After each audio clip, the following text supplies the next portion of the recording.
Indore collector कार्यालय जनसुनवाई में एक अन्य मामला सामने आया। भावर कुआं क्षेत्र के सर्वानंद नगर रहवासी भी अपनी समस्या लेकर जनसुनवाई में पहुंचे, जहां उन्होंने ज्ञापन के माध्यम से अपनी पीड़ा जाहिर की। क्षेत्र वासियों का आरोप है कि हॉस्टल के चलते रहवासी क्षेत्र में महिला व लड़कियों से छेड़छाड़ भी की जाती है, जिसकी शिकायत करने पर युवक विवाद करते हैं। जहां क्षेत्र के लोगों ने पुलिस में कंप्लेन करने के बाद भी किसी तरह का हल नहीं निकल पाया है।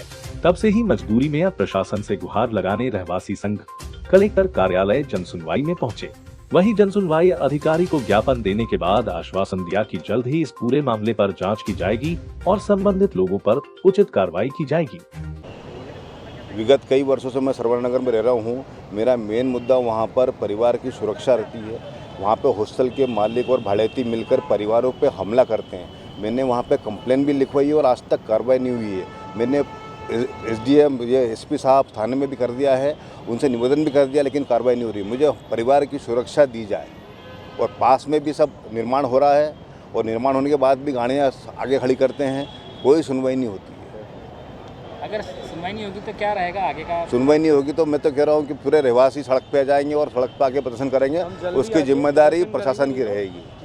सबके बीवी बच्चे बेटियां हैं, उनका कोई सबोई नहीं है। आंदोलन करेंगे। बहुत मुश्किल में है वहाँ पे, कम से कम पीड़ा समझाएं। मैं एडवोकेट पंकज बाथम।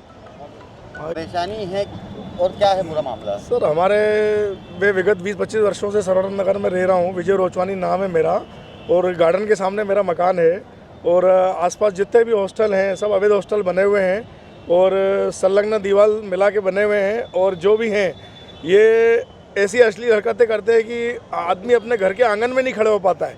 तो आपका कौन ऐसा व्यक्ति आएगा कि आप ऐसे मोहल्ले में रह रहे हो? तो ऐसे मोहल्ले में रहने के बजाय तो आदमी तो सोचेगा ना कि कंप्लेन करे। अब कंप्लेन का हल नहीं होगा तो हम जाएंगे ऊपर, भोपाल भी जाएंगे, दिल्ली भी जाएंगे, जहाँ जाना होगा हम जाएंगे, बिल्कुल जाएंगे। स्वतंत्र हैं हम। आपका नाम? मेरा विजय रोचवानी, 60B सर्वानंद नगर रहवासी। हम विगत 7-8 वर्षों से लगातार हम शिकायतें करते जा रहे हैं, पर कोई समस्त विभागों में हमने शिकायत करी, पर किसी भी विभाग द्वारा हमको संतुष्टिकरण जो हमारा है वो नहीं हुआ। हमारा अवैध हॉस्टल निर्माण हो रहे हैं, जो भी आता है बोलता है हम घर बनाएंगे, पर वो घर नहीं बनाता है और हॉस्टल बनाता है। अवैध बोरिंग भी ऐसे हो रहे हैं जिसके सिर्फ घर बनाने के लिए अगर परमिशन दें तो समझ में भी आता है, वो सिर्फ हॉस्टल बनाते हैं। हमको बोलते क्या हैं, हमको डराते हैं, धमकाते हैं।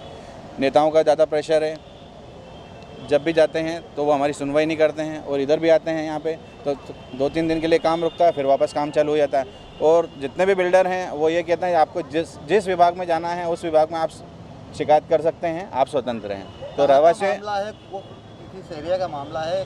ये सर्वानंद नगर में हम विगत 20-25 वर्षों से वहीं पे रह रहे हैं। और जो जितनी हम यहाँ पे महिलाओं का निकलना दूभर हो गया। जो हॉस्टल है वहाँ के जो छात्र छात्रा हैं उससे काफ़ी दुखी हैं। मतलब हम समझ लें खून के आंसू होते हैं वहाँ पर। बेन बेटियों को निकलना बहुत मुश्किल है वहाँ से। और परिवार की सुरक्षा, जो हॉस्टल हैं उनमें लड़कों में लड़कियाँ आती है, लड़कियों में लड़के आते हैं। रहवासियों में घर के सामने अश्लील हरकतें की जाती है, विरोध किया जाता है तो डराया धमका जाता है। पुलिस में भी कोई कंप्लेंट का निराकरण नहीं होता है। और उल्टा जो भी है बिल्डर जो हैं वो हमारे खिलाफ शिकायत कर देते हैं। और हमको जो रहवासी हैं उनको भी नोटिस दे दिए गए। और अगर उनकी ये मंशा है कि रहवासियों के मकान तोड़ दिए जाए तो ये मेरे को नोटिस भी दिया है उन्होंने। अगर चाहें तो वो तोड़ सकते हैं, स्वतंत्र हैं। और मैं प्रशासन से भी विनती करता हूँ कि जो उनको वहाँ पे पुलिस बल लगता है, जो हमने जितनी बार भी कार्रवाई के लिए उनको बोला तो कई बार पुलिस बल का हवाला देकर बोल देते हैं कि पुलिस बल नहीं है। तो मेरे अगर आपको जो तोड़ना है अगर रहवासियों के मकान तो उसमें पुलिस बल की भी आवश्यकता नहीं है। आप स्वतंत्र तोड़ने के लिए मेरी तरफ से कोई ऑब्जेक्शन नहीं रहेगा और मैं कोई विरोध नहीं करूँगा। आप मेरे को तोड़ दें, मैं नहीं रह पाऊँगा यहाँ पे। अब रहने लायक नहीं है कॉलोनी यहाँ पे। मेरा नाम प्रकाश ललवानी है। खुलासा प्लस इंदौर से शकील शेख की रिपोर्ट।